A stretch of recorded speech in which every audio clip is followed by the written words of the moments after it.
हम लोग क्या है मालूम है क्या है, अभी मुझे बोलना नहीं था फिर भी बोलता हूँ, नई नई शादी हुआ वैसा करूंगा। जो आंदोलन चल रहा है वो आंदोलन में बहुत से रिक्शा चालकों ने मेरे को दिखाया, उनको जो फाइन लगाया है वो फाइन 11,000, 12,000, 13,000 ऐसा फाइन लगा है। अच्छा, जिसके पास परमिट है, लाइसेंस है, उसको भी ये फाइन लगा है। तो ये जो रूल शासन ने नया लागू किया है, इसको शासन ने एक सहानुभूति से सोचना चाहिए। एक तो सरकार के पास रोजगार नहीं है, आप देख रहे हो आज हमारे युवा युवती कितने बेरोजगार घूम रहे हैं। एक तो रोजगार नहीं है, उसमें भी जब गरीब हमारे, देखो रिक्शा कौन चलाता है, गरीब घर के ही लड़के चलाते हैं। अच्छा, वो सेवा किसकी करते हैं, वो भी आम आदमी की, गरीबों की सेवा करते हैं। तो इस बात में थोड़ा सा क्यों ना हो, उनको देखो सभी बात कायदे से चलनी चाहिए, ये मैं भी सोचता हूँ। पर कुछ कुछ बातें ऐसी है, अपन बस को क्यों रिलीफ देते हैं, बस में के स्टैंडिंग में लोग नहीं रहते हैं ना, बस क्यों छोड़ते हैं अपन, क्योंकि वो शासन की है, उसको फायदा होना चाहिए ये वो। तो उसी तरह से अब उसी नज़र से आप रिक्शे वालों को देखेंगे, रिक्शा या रिक्शा वाला एक सरकार का ही पार्ट है ना, का रिक्शा वाला अलग पार्ट है क्या? तो वो नज़र से देखना पड़ेगा और उनके बारे में सोचना पड़ेगा, नहीं तो कल जाके ऐसी स्थिति आएगी कि उनका घर परिवार, उनके बच्चे पढ़ाई लिखाई कैसे करेंगे। अगर महीने का 20-25-30 हज़ार कमाने वाला आदमी 12,000, 13,000 फाइन भरने लगा, उसका घर कैसे चलेगा? तो इसके लिए ये बात में पहले मेरे को डिस्कस करने दो। फ्राइडे को सभी जितने भी ट्रैफिक के प्रमुख जो ऑफिसर है उनसे मीटिंग रखता हूँ, और नेक्स्ट वीक में मंत्रालय में इसी के परिवहन मिनिस्ट्री जो है प्रताप सरनाईक साहब, उनसे भी मीटिंग रखा जाएगा। इसका प्रमुख कारण ये है कि इस दरमियान रिक्शा वालों को टारगेट करके, स्पेशली टारगेट करके उनके ऊपर कार्रवाई की जा रही है।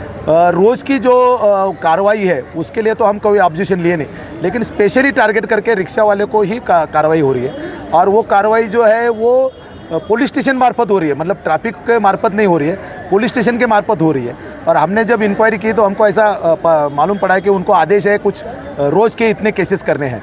तो उसके अंदर क्या हो रहा है, जो सही पेपर वाले जो रिक्शा चालक है उनके ऊपर भी ये कार्रवाई हो रही है, क्योंकि पेपर चेक नहीं किया जा रहा है, डायरेक्ट मेमो हाथ में दिया जा रहा है और उनको बोला जा रहा है कोर्ट में जाओ करके। और कोर्ट में जो है 10,000 भरो या फिर 10,000 वकील को दो, मतलब उसको 10,000 का जो है वो दंड है ही है। तो ये जब जो चल रहा है, अगर हम सही ढंग से चल रहे हैं तो हमारी जो हैरेसमेंट चल रही है वो हैरेसमेंट बंद होनी चाहिए। कार्रवाई करें, हम लोग कार्रवाई के खिलाफ में नहीं है, लेकिन जिस ढंग से कार्रवाई होनी चाहिए उस ढंग से नहीं हो रही है। दूसरी बात, कार्रवाई टारगेट करके नहीं होनी चाहिए, ये हमारी मुख्य मांग है। देखिए, सरकार का प्रतिनिधि बोल के प्राण साहब यहाँ पे बैठे हुए, तो हमारा काम था कि उन तक अपनी मांगे पहुँचाए। तो मेमोरेंडम के अंदर जैसे प्रमुख 4 मांगे रखी गई थी, आमने सामने स्टेज से भी बताया, और वो प्रमुख 4 मांगे लेकर प्राण साहब को हम लोगों ने, सानप साहब को ये मेमोरेंडम दिया है रिक्शा चालक मालक महासंघ की तरफ से, और उन्होंने आश्वासित किया है कि ये मेमोरेंडम को हम आगे तक सरकार तक इसको पहुंचाएंगे और जो आपका मसला है उसको हल करने का काम करेंगे, कोशिश करेंगे, ये उन्होंने आश्वासन दिया है। उन्होंने जैसे खासदार बाला मामा साहब ने कहा कि फ्राइडे के दिन डीसीपी की और सारे अधिकारियों के साथ में भिवंडी के जितने भी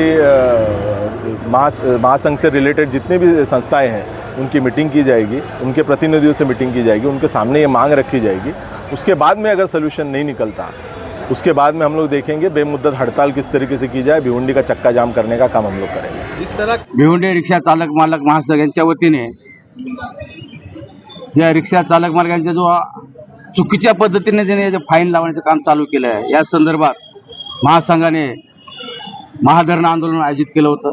त्या माध्यमातून या ठिकाणी विजय कांबळे यांच्या नेतृत्वाखाली हे जे आंदोलन झालेलं आहे, या आंदोलनाला भिवंडी शहरातील सर्व रिक्षा चालक मालक यांनी स्वयंस्फूर्तीने सपोर्ट केलेला आहे।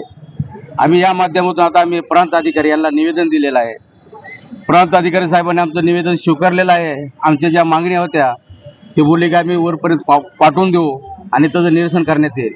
तरी मी भिवंडी शहरातील सर्व रिक्षा चालक मालक यांना आवाहन करतो की जेवढं होईल तेवढं आपण ड्रेसचा वापर करावा, बॅचचा वापर करावा, जेवढं आपल्याकडे पेपर क्लिअर आहे ते क्लिअर करून आपण गाडी चालवावी। अनलिगल पद्धतीने आपण पण रोडला चालू नाहीये। आम्ही इथल्या ट्रॅफिक एसीपी असेल किंवा डीसीपी असेल यांना एक आवाहन करतो जे लोक कायद्याचं उल्लंघन करतात त्यांच्यावर कायदेशीर कारवाई करण्यात यावी. पण काही लोक पेपर क्लिअर असून सुद्धा त्यांच्यावर चुकीच्या पद्धतीनं वर्कशीट बसवलं म्हणून त्यांच्यावर तुम्ही 11,000चा फाईन मारताय. ह्या अशा चुकीच्या पद्धतीने कारवाई करू नये हीच आम्ही महासंघाच्या वतीने तिथल्या प्रशासनाला विनंती करतो. एक्सप्रेस न्यूज हिंदी पर वीडियो देखने के लिए करें लाइक, शेयर और सब्सक्राइब. बेल आइकन दबाना ना भूलें.